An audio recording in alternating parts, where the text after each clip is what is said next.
ഒരാഴ്ചക്കാലം നടന്ന സംഭവ വികാസങ്ങളുമായി വാരാന്ത്യ കാഴ്ച. ഏവർക്കും സ്വാഗതം.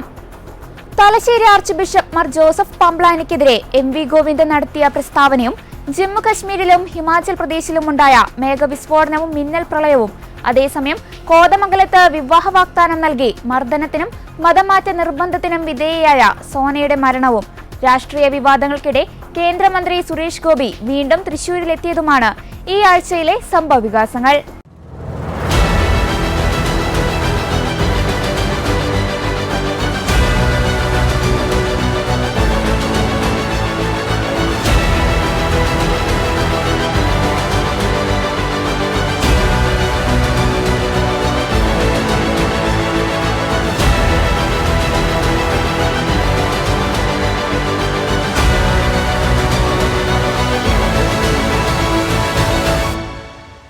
Thalassery archbishop Mar Joseph പാംബ്ലാനിക്കെതിരെ എം വി ഗോവിന്ദൻ നടത്തിയ പ്രസ്താവനയായിരുന്നു ഈ ആഴ്ചയിലെ സംഭവ വികാസങ്ങളിലൊന്ന്.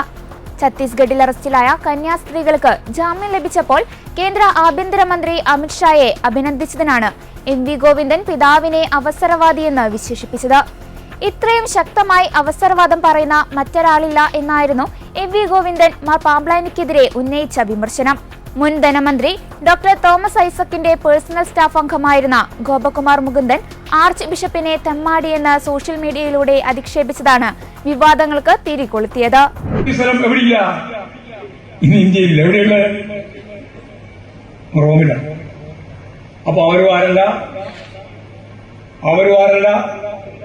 ഇന്ത്യയുടെ ഭാഗമല്ല. പിന്നെ യൂറോപ്യൻ ഐഡിയോളജിയെ അടിസ്ഥാനപ്പെടുത്തി പ്രവർത്തിക്കുന്നവരാണ് ആരെയും കമ്മ്യൂണിസ്റ്റുകാരും ആരല്ല, ഇന്ത്യക്കാരില്ല. അപ്പൊ എന്തേ കൊണ്ടു ഈ ആഭ്യന്തര ശത്രുവിനെ നിഗ്രഹിക്കുക. ഈ ആഭ്യന്തര ശത്രുവിനെ നിഗ്രഹിച്ചാൽ ഇന്ത്യ എന്തായി? എന്നേതോ 2000-3000 കൊല്ലത്തിന്റെ പഴയ പാരമ്പര്യമുള്ള ഒരു ഹിന്ദുത്വ രാഷ്ട്രമായി. അപ്പൊ അവർ പറയുന്നത് ഹിന്ദുത്വ രാഷ്ട്രമാണിത് എന്നാണ്. ഇനി പ്രഖ്യാപിക്കുന്നതും കാത്തിരിക്കേണ്ട ഒരു കാര്യമില്ല. RSSന്റെ സംഘപരിവാറിന്റെ ഏറ്റവും പ്രധാനപ്പെട്ട കാര്യതാണ് ഛത്തീസ്ഗഡിൽ കന്യാസ്ത്രീകൾക്കെതിരായിട്ട് കടന്നാക്രമണം വന്നു. പംബ്ലാനി അപ്പം ഞെട്ടി. പംബ്ലാനി ഞാൻ പേരുപയോഗിച്ചത് ബോധപൂർവമാണ്. അവസരവാദം ഇത്രയും ശക്തിയായിട്ട് പറയുന്ന വേറൊരാളുമില്ല. അതുകൊണ്ടാണ് പംബ്ലാനി പറഞ്ഞു ഇങ്ങനെയാണെങ്കിൽ ഞങ്ങൾ ആലോചിക്കേണ്ടി വരും. അവസാനം ജാമ്യം കിട്ടിയപ്പോ സ്തുതി ആർക്ക്? കേന്ദ്ര അമിത്ഷാ ഉൾപ്പെടെയുള്ളവർക്ക് സ്തുതി. അച്ഛന്മാര് കേക്കും കൊണ്ട് പോയി സോപ്പിടാൻ. എവിടെ? RSSന്റെ ഓഫീസിൽ. ഓഫീസിൽ നിന്ന് ഇറങ്ങുമ്പോഴാണ് വേറെ വിവരം, ഒഡീഷയിൽ കന്യാസ്ത്രീയെ മാത്രമല്ല അച്ഛനെയും അടിച്ചു. അപ്പൊ വീണ്ടും മാറ്റം തുടങ്ങി. ഞങ്ങൾ യൂറോപ്പിലാണോ ജീവിക്കേണ്ടത് എന്ന അവരുടെ ചോദ്യം. ഞങ്ങൾ യൂറോപ്പിലാണോ ജീവിക്കേണ്ടത് എന്ന് അവരുടെ ചോദ്യം. അപ്പൊ ഒരു ഭാഗത്ത് ഛത്തീസ്ഗഡിൽ ഇപ്പോ ബജരംഗദൾ ഉൾപ്പെടെ ചേർന്ന് വീണ്ടും പള്ളി ആക്രമിക്കാൻ തുടങ്ങിയിരിക്കുന്നു. ഒഡീഷയിൽ പണ്ടത്തെ പോലെ തന്നെ അതിശക്തിയായ രീതിയിലുള്ള കടന്നാക്രമം ആരംഭിച്ചിരിക്കുന്നു. ഇന്ത്യയുടെ വിവിധ മേഖലയിൽ ഈ കടന്നാക്രമമാണ്. ഏതെങ്കിലും കാണുമ്പോൾ കൈക്കും വാങ്ങിപ്പോയി പരിഹരിച്ചു കളയാം എന്ന് വിചാരിക്കുന്ന ചില ആളുകളുടെ മാനസിക നില അല്ല ഇതിന്റെ അടിസ്ഥാനപരമായ പ്രശ്നം. ഞാൻ നേരെ പറഞ്ഞാണ്, ഈ മുസ്ലിങ്ങളും ക്രിസ്ത്യാനികളും കമ്മ്യൂണിസ്റ്റുകാരും ഇന്ത്യയിൽ ജീവിക്കേണ്ടവരല്ല, അവർ പുറത്തു പോകേണ്ടവരാണ്. ആഭ്യന്തര ശത്രുക്കളായിട്ടാണ് ഞങ്ങൾ അവരെ കാണുന്നത് എന്ന് പ്രചരണം നടത്തി ഇന്ത്യ പരമ്പരാഗതമായൊരു ഹിന്ദു രാഷ്ട്രമാണെന്ന്, ഹിന്ദുത്വ സ്റ്റേറ്റാണെന്ന് പറഞ്ഞുകൊണ്ടിരിക്കുന്നവർക്ക് അത് നല്ല ധാരണയോടുകൂടി തന്നെ കൈകാര്യം ചെയ്യുമ്പോൾ ഇടക്കിടക്ക് വരുന്ന ഈ മനോമാറ്റം കൊണ്ട് ക്രിസ്ത്യാനിയോ അല്ലെങ്കിൽ മുസ്ലിമോ കമ്മ്യൂണിസ്റ്റോ രക്ഷപ്പെടാൻ പോകുന്നില്ല എന്ന കാര്യം പറയാനാണ് ഞാൻ ഇത്രയും വ്യാപകമായിട്ട് ആ കാര്യം വിശദീകരിച്ചു. ഇങ്ങനെ വരുമ്പോൾ മതനിരപേക്ഷതയെ സംരക്ഷിക്കേണ്ട വേണം. മതനിരപേക്ഷതയെ സംരക്ഷിക്കേണ്ടി വരുന്നതിന് അടിസ്ഥാനമായിട്ട് നമ്മൾ കാണുന്നത് ഭരണഘടനയാണ്. അത് നടപ്പിലാക്കുന്നതിൽ ഭരണഘടനാ സ്ഥാപനങ്ങളുണ്ട്. അതിൽ ഒന്നാണ് ഇലക്ഷൻ കമ്മീഷൻ, മറ്റൊന്നാണ് സുപ്രീം കോടതി ഉൾപ്പെടെയുള്ള ജുഡീഷ്യറി, CAG, CBI, IT, ഇതെല്ലാം ഭരണഘടനാ സ്ഥാപനങ്ങളാണ്. ഈ ഭരണഘടനാ സ്ഥാപനങ്ങളെല്ലാം ഇന്നത്തെ ഇന്ത്യൻ പരിസ്ഥിതിയിൽ അർദ്ധ സൈനിക വിഭാഗത്തിന്റെ പൂർണ്ണമായ കീഴടങ്ങലിന് വിധേയപ്പെട്ടിരിക്കുന്നു. ഏതാ ഈ അർദ്ധ സൈന്യ വിഭാഗം? ഏതാ അർദ്ധ സൈന്യ വിഭാഗം എന്ന് പറഞ്ഞ RSS ആണ്. RSSന് വിധേയപ്പെട്ടിരിക്കുന്നു ഭരണഘടനാ സ്ഥാപനങ്ങൾ. അതാണ് നമ്മൾ ഏറ്റവും അവസാനമായിട്ട് രാഹുൽ ഗാന്ധി ഉന്നയിച്ച പ്രശ്നം. ലക്ഷക്കണക്കിന് കള്ളവോട്ട് ചേർക്കുക. ഇവിടെയും ചേർക്കുന്നുണ്ടെന്നാണ് ഇപ്പോൾ ഏറ്റവും അവസാനം കിട്ടിയ വിവരം. പല വാർഡുകളിലും 10-30 വോട്ട് അവർക്ക് ഭൂരിപക്ഷം ഉണ്ടെന്ന് കണ്ട സ്ഥലത്ത് അവിടെ നിന്നും എല്ലാവരും അവിടെ നിലനിർത്തിക്കൊണ്ട് തന്നെ ആ 30 ആളെ വേറെ വാർഡിൽ കൊണ്ടുപോയിട്ട് വേറെ പഞ്ചായത്തിൽ കൊണ്ടുപോയിട്ട് വേറെ മണ്ഡലത്തിൽ കൊണ്ടുപോയിട്ട് ചേർക്കുന്ന പണി ഇപ്പോഴും തുടങ്ങിയിട്ടുണ്ട് എന്നാണ് ഇപ്പോൾ ഏറ്റവും അവസാനം 12 നാളെയും കൂടിയേ ഉള്ളൂ അപേക്ഷ കൊടുക്കാനുള്ള തദ്ദേശ സ്വയംഭരണ സ്ഥാപനത്തിന്റെ വോട്ടർ ലിസ്റ്റിന്റെ കാര്യം കൈകാര്യം ചെയ്യുന്നത്. അതിന്റെ ഒപ്പം ഇപ്പോൾ ഏറ്റവും അവസാനം വന്ന വിവരം കേരളത്തിൽ വന്നു തന്നെയാണ്. അത് പരിശോധിക്കണം എല്ലാ സ്ഥലത്തും. അത് പരിശോധിക്കാനും തിരുത്താനുള്ള നിലപാട് നമുക്ക് സ്വീകരിക്കാൻ പറ്റും കേരളത്തിൽ. പക്ഷെ അറിയാതെ പറ്റിക്കാനാണ് പലരും ശ്രമിക്കുന്നത്. അതുകൊണ്ടാണ് ഞാനത് ഇവിടെ പരസ്യമായി പറഞ്ഞത്. എന്താ നമ്മുടെ ഇപ്പോ ഒരു മണ്ഡലത്തെ പറ്റിയാണ് കന്യാസ്ത്രീകളെ അറസ്റ്റ് ചെയ്ത വിഷയത്തിൽ മാർ ജോസഫ് പാംബ്ലാനിക്കെതിരെ MV ഗോവിന്ദൻ നിലപാടെടുത്തതോടെ തലശ്ശേരി അതിരൂപതയും വാക്കുകൾ കടുപ്പിച്ച് രംഗത്ത് വന്നിരുന്നു. പാംബ്ലാനി പിതാവ് തികഞ്ഞ അവസരവാദിയാണെന്ന പരാമർശത്തോട് അവസരവാദം ആപ്തവാക്യമാക്കി സ്വീകരിച്ചയാളാണ് ഗോവിന്ദൻ എന്നായിരുന്നു അതിരൂപതയുടെ പ്രതികരണം. പാംബ്ലാനിയെ പോലെ ശക്തനായ അവസരവാദി വേറെയില്ലെന്നായിരുന്നു CPM സംസ്ഥാന സെക്രട്ടറി MV ഗോവിന്ദൻ തളിപ്പറമ്പിൽ പ്രസംഗിച്ചത്. കന്യാസ്ത്രീമാരെ അറസ്റ്റ് ചെയ്തപ്പോൾ BJPക്കെതിരെ പറഞ്ഞ പാംബ്ലാനി ജാമ്യം കിട്ടിയപ്പോൾ സ്തുതി പാടിയെന്നും MV ഗോവിന്ദൻ പറഞ്ഞിരുന്നു. ഗോവിന്ദചാമി സംസാരിക്കുന്നത് പോലെ CPM സംസ്ഥാന സെക്രട്ടറി MV ഗോവിന്ദൻ സംസാരിക്കരുതെന്നായിരുന്നു കത്തോലിക്ക കോൺഗ്രസ് ഗ്ലോബൽ സമിതി ഡയറക്ടർ ഫാദർ ഫിലിപ്പ് കവിയൽ മാധ്യമങ്ങളോട് പ്രതികരിച്ചത്. സഭാപിതാക്കന്മാർക്ക് പ്രസ്താവനയിറക്കാൻ ഒരു രാഷ്ട്രീയ പാർട്ടിയുടെയും അനുവാദം ആവശ്യമില്ലെന്നും സഭയ്ക്ക് സഭയുടേതായ നിലപാടുകളുണ്ടെന്നും അത് എവിടെയും സ്വതന്ത്രമായി പറയുന്നതിനുള്ള ആർജവത്വവും സ്വാതന്ത്ര്യവും സഭയ്ക്കുണ്ടെന്ന് വൈദികൻ പറഞ്ഞു. CPM പോലുള്ള ഒരു പാർട്ടിയുടെ സംസ്ഥാന സെക്രട്ടറി സംസാരിക്കുമ്പോൾ കുറച്ചുകൂടി മാന്യമായും ബോധപൂർവവും സംസാരിക്കണമെന്നും അദ്ദേഹം പറഞ്ഞു. ഗോവിന്ദന്റെ പ്രസ്താവനയ്ക്കെതിരെ തലശ്ശേരി അതിരൂപത പ്രസ്താവന പുറപ്പെടുവിച്ചിരുന്നു.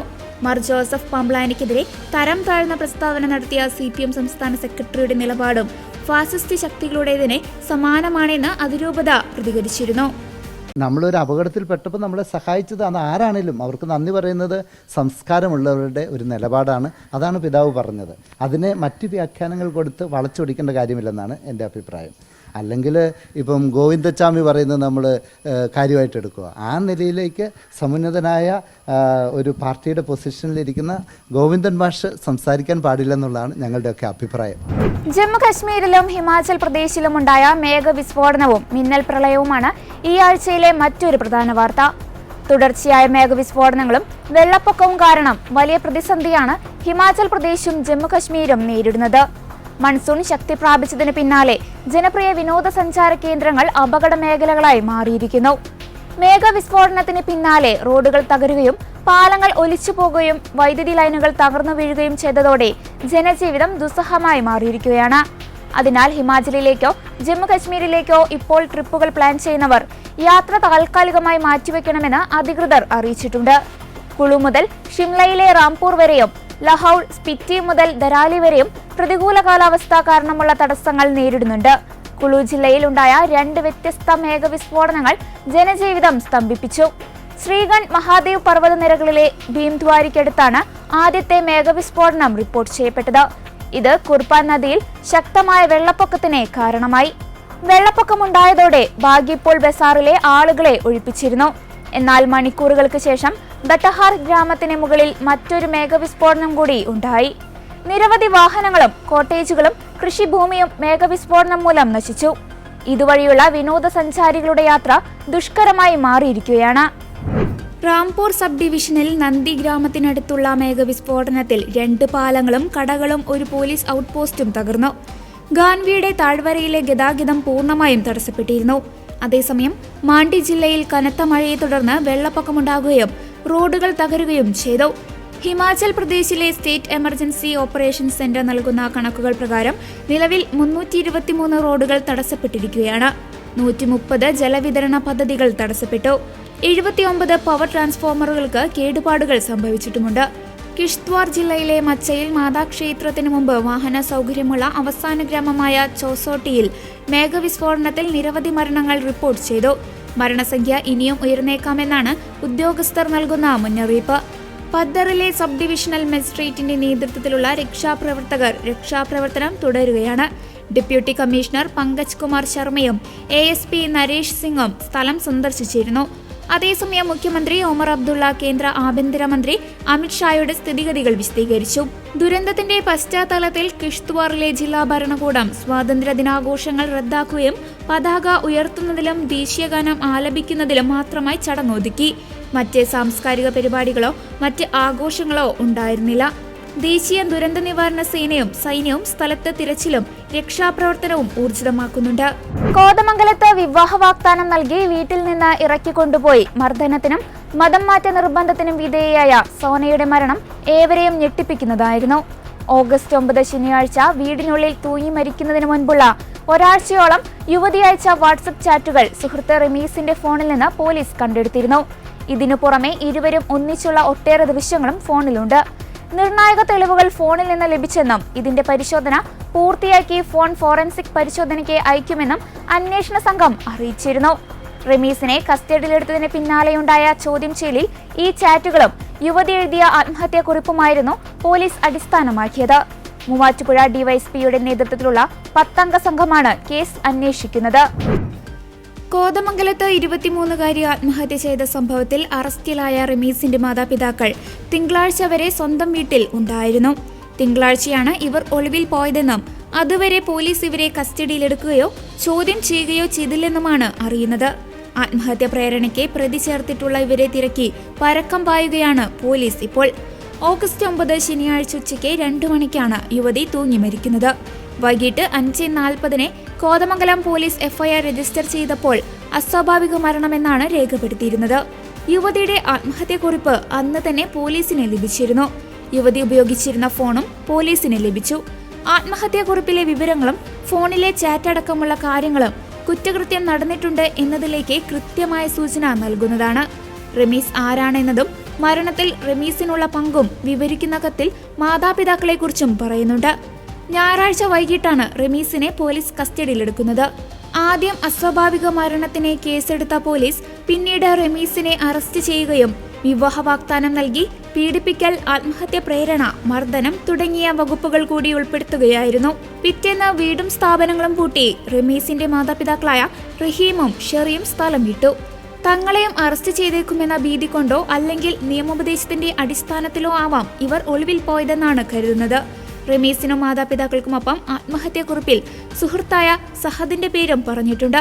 തന്റെ അടുക്കലേക്ക് വരാതിരിക്കാൻ സഹദ് റമീസിനെ തടഞ്ഞുവെന്നാണ് കുറിപ്പിലുള്ളത്. കേസിൽ യുവതിയുടെ കുടുംബം NIA അന്വേഷണം ആവശ്യപ്പെടുന്നതും രാഷ്ട്രീയ സമ്മർദ്ദമേറുന്നതും പോലീസിനു മേലും സമ്മർദ്ദം കൂടിയിട്ടുണ്ട്. തെറ്റ് ചെയ്തിട്ടില്ലെങ്കിൽ പിന്നെ ഒളിവിൽ പോകേണ്ട കാര്യമില്ലല്ലോ. ഇതുവരെയായിട്ടും റമീസിന്റെ വീട്ടുകാരെ പോലീസ് കണ്ടെത്തിയിട്ടില്ല. അവർ ഇപ്പോൾ മുൻകൂർ ജാമ്യത്തിനൊക്കെ ശ്രമിക്കുന്നുണ്ടെന്നാണ് കേൾക്കുന്നത് എന്ന് പെൺകുട്ടിയുടെ സഹോദരൻ പറഞ്ഞു. സഹോദരിയെ മരിച്ച നിലയിൽ കണ്ടെത്തിയ ദിവസം തന്നെ പോലീസ് ആത്മഹത്യാക്കുറിപ്പ് കണ്ടെത്തിയിരുന്നു. സഹോദരിയുടെ ഫോണും പോലീസിന് നൽകിയിരുന്നു. എന്നാൽ അസ്വാഭാവിക മരണത്തിന് മാത്രമാണ് തുടക്കത്തിൽ കേസെടുത്തത്. പോലീസ് അന്വേഷണത്തിലെ ഈ പ്രശ്നങ്ങൾ കാരണമാണ് NIA അന്വേഷണം ആവശ്യപ്പെട്ടിരിക്കുന്നതെന്ന് യുവതിയുടെ സഹോദരൻ പറഞ്ഞു. അതേസമയം കോതമംഗലത്ത് 23 വയസ്സുകാരി ജീവനൊടുക്കിയതിൽ NIA അന്വേഷണം ആവശ്യപ്പെട്ട് സീറോ മലബാർ സഭയും രംഗത്തുവന്നു. നേരത്തെ യുവതിയുടെ അമ്മ NIA അന്വേഷണം ആവശ്യപ്പെട്ട് മുഖ്യമന്ത്രിക്കും പോലീസ് മേധാവിക്കും കത്തയച്ചിരുന്നു. ഇതിനോട് ഐക്യദാർഢ്യം പ്രഖ്യാപിച്ചുകൊണ്ടാണ് സഭയും കേന്ദ്ര ഏജൻസിയുടെ അന്വേഷണം ആവശ്യപ്പെടുന്നത്. അതിനിടെ കേന്ദ്രമന്ത്രിമാരായ സുരേഷ് ഗോപി, ജോർജ് കുര്യൻ എന്നിവർ യുവതിയുടെ കുടുംബത്തെ സന്ദർശിച്ചു. നിർബന്ധിത മതപരിവർത്തനം പോലുള്ള വകുപ്പുകൾ പോലീസ് ചുമത്തിയിട്ടില്ലെന്നും കൃത്യമായ വകുപ്പ് ചുമത്തി അന്വേഷണം നടത്താൻ സർക്കാർ തയ്യാറാകണമെന്നും ഫാദർ ജെയിംസ് കുക്കാവയലിൽ പറഞ്ഞു.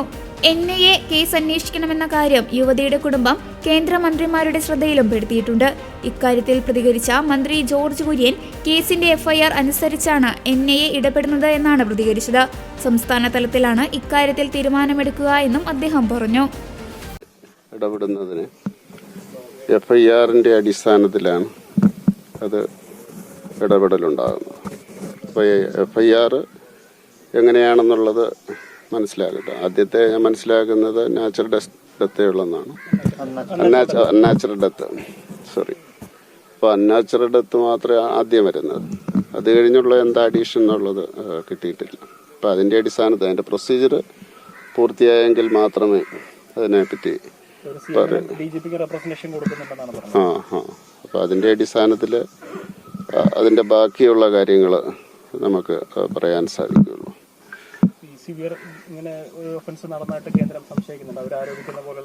അല്ലല്ല, അതങ്ങനെയല്ല. അത് ഇതെല്ലാം പ്രൊസീജിയറല്ലേ. FIRന്റെ ഇവിടുത്തെ റിപ്പോർട്ട്, ഇവരുടെ പരാതിയിൽ എന്തൊക്കെയുണ്ട്, ഇവരുടെ സ്റ്റേറ്റ്മെന്റിൽ എന്തൊക്കെയുണ്ട്, അത് FIRൽ ഉൾപ്പെടുത്തിയിട്ടുണ്ടോ, പിന്നെ ഇവർ DGPക്ക് കൊടുക്കുന്ന ഒരു പ്രൊസീജിയറാണ്. അതിൻ്റെ അടിസ്ഥാനത്തിലാണ് അതിനൊരു പൊളിറ്റിക്കൽ ഇടപെടലില്ലല്ലോ. NIA ഇടപെടുന്നതിന് അതിനൊരു വളരെ ക്ലിയർ ആയിട്ടുള്ള നിയമവും പ്രൊസീജിയറും ഉണ്ട്. ആ തലത്തിൽ എത്തിക്കഴിഞ്ഞെങ്കിൽ മാത്രമേ എത്തുള്ളൂ. അപ്പോൾ ആ നിലവിലേക്ക് എത്തിയിട്ടില്ല. അത് എത്തിക്കഴിഞ്ഞിട്ട് മാത്രമേ അതിൻ്റെ ഒരു നടപടിക്രമങ്ങളിലേക്ക് വരുള്ളൂ. രാഷ്ട്രീയ വിവാദങ്ങൾക്കിടെ കേന്ദ്രമന്ത്രി സുരേഷ് ഗോപി വീണ്ടും തൃശൂരിലെത്തിയതാണ് ഈ ആഴ്ചയിലെ മറ്റൊരു പ്രധാന വാർത്ത. ഛത്തീസ്ഗഡിലെ കന്യാസ്ത്രീകളുടെ അറസ്റ്റിനും വോട്ടർ പട്ടിക വിവാദത്തിനും ശേഷം ആദ്യമായാണ് സുരേഷ് ഗോപി തൃശൂരിലെത്തിയത്. BJP പ്രവർത്തകർ റെയിൽവേ സ്റ്റേഷനിൽ അദ്ദേഹത്തിന് സ്വീകരണം നൽകി. അവിടെ നിന്നും സുരേഷ് ഗോപി പോയത് CPM BJP സംഘർഷത്തിൽ പരിക്കേറ്റ പ്രവർത്തകരെ സന്ദർശിക്കാനായിരുന്നു. കേന്ദ്രമന്ത്രി സുരേഷ് ഗോപിക്കും സഹോദരനും ഇരട്ട വോട്ട് ലഭിച്ചു എന്നതിൽ കഴിഞ്ഞ ദിവസങ്ങളിൽ പ്രതിഷേധമായിരുന്നു. സുരേഷ് ഗോപിയുടെ സഹോദരൻ സുഭാഷ് ഗോപിയുടെ പേര് തൃശൂരിലെയും കൊല്ലത്തെയും വോട്ടർ പട്ടികയിലുണ്ടെന്ന വിവരമാണ് പുറത്തുവന്നത്. കുടുംബ വീടായ ലക്ഷ്മി നിവാസ് മേൽവിലാസത്തിലാണ് കൊല്ലത്ത് സുഭാഷ് ഗോപിയുടെ വോട്ടുള്ളത്. ഇരവിപുരം മണ്ഡലത്തിലെ 84-ാം നമ്പർ ബൂത്തിലാണ് വോട്ട്. എന്നാൽ കൊല്ലത്ത് വോട്ട് ചെയ്തോ എന്ന കാര്യത്തിൽ ഇതുവരെ ഒരു സ്ഥിരീകരണം നടത്തിയിട്ടില്ല. ലോക്സഭാ തെരഞ്ഞെടുപ്പിന് മുൻപ് വ്യാജ സത്യവാങ്മൂലം നൽകി തൃശൂരിലേക്ക് വോട്ട് മാറ്റിയെന്ന പരാതിയിൽ പോലീസ് സുരേഷ് ഗോപിക്കെതിരെ അന്വേഷണം ആരംഭിച്ചിരുന്നു. സുരേഷ് ഗോപിയുടെ സഹോദരൻ സുഭാഷ് ഗോപിക്ക് തൃശൂരിന് പുറമെ കൊല്ലത്തും വോട്ടുണ്ടെന്ന രേഖകളും പുറത്തുവന്നിരുന്നു. സുരേഷ് ഗോപി തൃശൂരിലേക്ക് വോട്ട് മാറ്റിയതിൽ വിവാദമുയർന്നതിന് പിന്നാലെയാണ് സഹോദരനെതിരെ ഇരട്ട വോട്ട് ആരോപണവും. വോട്ട് മാറ്റിയത് നിയമവിരുദ്ധവും ക്രിമിനൽ ഗൂഢാലോചനയുമാണെന്ന് ചൂണ്ടിക്കാണിച്ച് KPCC രാഷ്ട്രീയകാര്യ സമിതി അംഗം TN Prathapan Thrissur city police commissioner R ഇളങ്കോയ്ക്ക് പരാതി നൽകിയിരുന്നു. പരാതി ASPയുടെ നേതൃത്വത്തിലുള്ള സംഘം അന്വേഷിക്കും. ഇത് സംബന്ധിച്ച് നിയമോപദേശം തേടുമെന്നും കമ്മീഷണർ വ്യക്തമാക്കി. എന്നാൽ 10 കൊല്ലം ഒന്നും ചെയ്യാത്ത സർക്കാർ മനഃപൂർവ്വം ഉണ്ടാക്കുന്ന പ്രശ്നങ്ങളാണ് സുരേഷ് ഗോപിക്ക് എതിരെ നടക്കുന്നതെന്ന് രാജീവ് ചന്ദ്രശേഖർ ആരോപിച്ചു. ഈ രണ്ട് കാര്യം പറയാൻ ആഗ്രഹിക്കുന്നു. ഒന്ന്, 10 കൊല്ലം ഒന്നും ചെയ്യാത്ത ഒരു സർക്കാർ, 10 കൊല്ലം ജനങ്ങളെ ദ്രോഹിച്ചൊരു സർക്കാർ എലക്ഷൻ വരുമ്പോൾ ഇങ്ങനെ ഓരോരോ ഇഷ്യൂസ് എടുത്ത് ജനങ്ങളെ ശ്രദ്ധ തിരിക്കാൻ അവർ ശ്രമിക്കുന്നു. അതിൽ നിങ്ങൾ പെടരുത് എന്നാണ് എൻ്റെ ഒരു അഭ്യർത്ഥന. നോക്കൂ, എലക്ഷൻ സമയത്ത് എലക്ഷൻ്റെ മുമ്പിലും വോട്ടർ ലിസ്റ്റ് സ്ക്രൂട്ടിനൈസ് ചെയ്യാനും അത് കഴിഞ്ഞിട്ട് ഫോം 17C അപ്രൂവ് ചെയ്യാനും ഒരു രീതിയുണ്ട് നമ്മുടെ ജനാധിപത്യ സംവിധാനത്തിലും എലക്ഷൻ ഡെമോക്രസിയിലും. ഇതിനെക്കുറിച്ച് ഇൻവെസ്റ്റിഗേഷൻ ചെയ്യാൻ എലക്ഷൻ പെറ്റീഷൻ മാർഗമുണ്ട്, കോർട്ടുണ്ട്, എലക്ഷൻ കമ്മീഷനുണ്ട്. അപ്പോൾ ഇങ്ങനെ എന്തെങ്കിലും ആരെങ്കിലും കണ്ടിട്ടുണ്ടെങ്കിൽ ജനങ്ങളെ വിഡ്ഢിയാക്കാൻ ശ്രമിക്കരുത്. അവർ പോയി ഇലക്ഷൻ കമ്മീഷന് പരാതി കൊടുക്കുക, അല്ലെങ്കിൽ കോർട്ടിൽ പരാതി കൊടുക്കുക. അതല്ല ചെയ്യേണ്ടത്. ഇത് ഒരു കൃത്യമായ ഇലക്ഷന് സമയം 2 മാസം ഇനി ഇലക്ഷൻ ഉണ്ട്. അതിന് മുമ്പ് 1.5 കൊല്ലം കഴിഞ്ഞു ഇലക്ഷൻ കഴിഞ്ഞിട്ട് സുരേഷ് ഗോപിജീൻ്റെ 70,000 വോട്ട് കൊണ്ട് ജയിച്ച സുരേഷ് ഗോപിജീൻ്റെ ഇലക്ഷൻ ഇന്ന് എങ്ങനെയാണ് ഒരു വിവാദം? അപ്പോൾ ഈ ജനങ്ങളെ വിഡ്ഢിയാക്കുന്ന ഒരു ശ്രമം, ഞാനിത് 1.5 മാസം മുമ്പേ പറഞ്ഞതാണ്. ഈ ഇലക്ഷൻ അടുത്ത് വരുമ്പോൾ ഓരോരോ ഇങ്ങനെ നാടകം അത് രാഹുൽ ഗാന്ധിയും ചെയ്യും, നമ്മുടെ ബഹുമാനപ്പെട്ട മുഖ്യമന്ത്രിയും ചെയ്യും. അതാണ് ഇന്ന് നടക്കുന്നത്.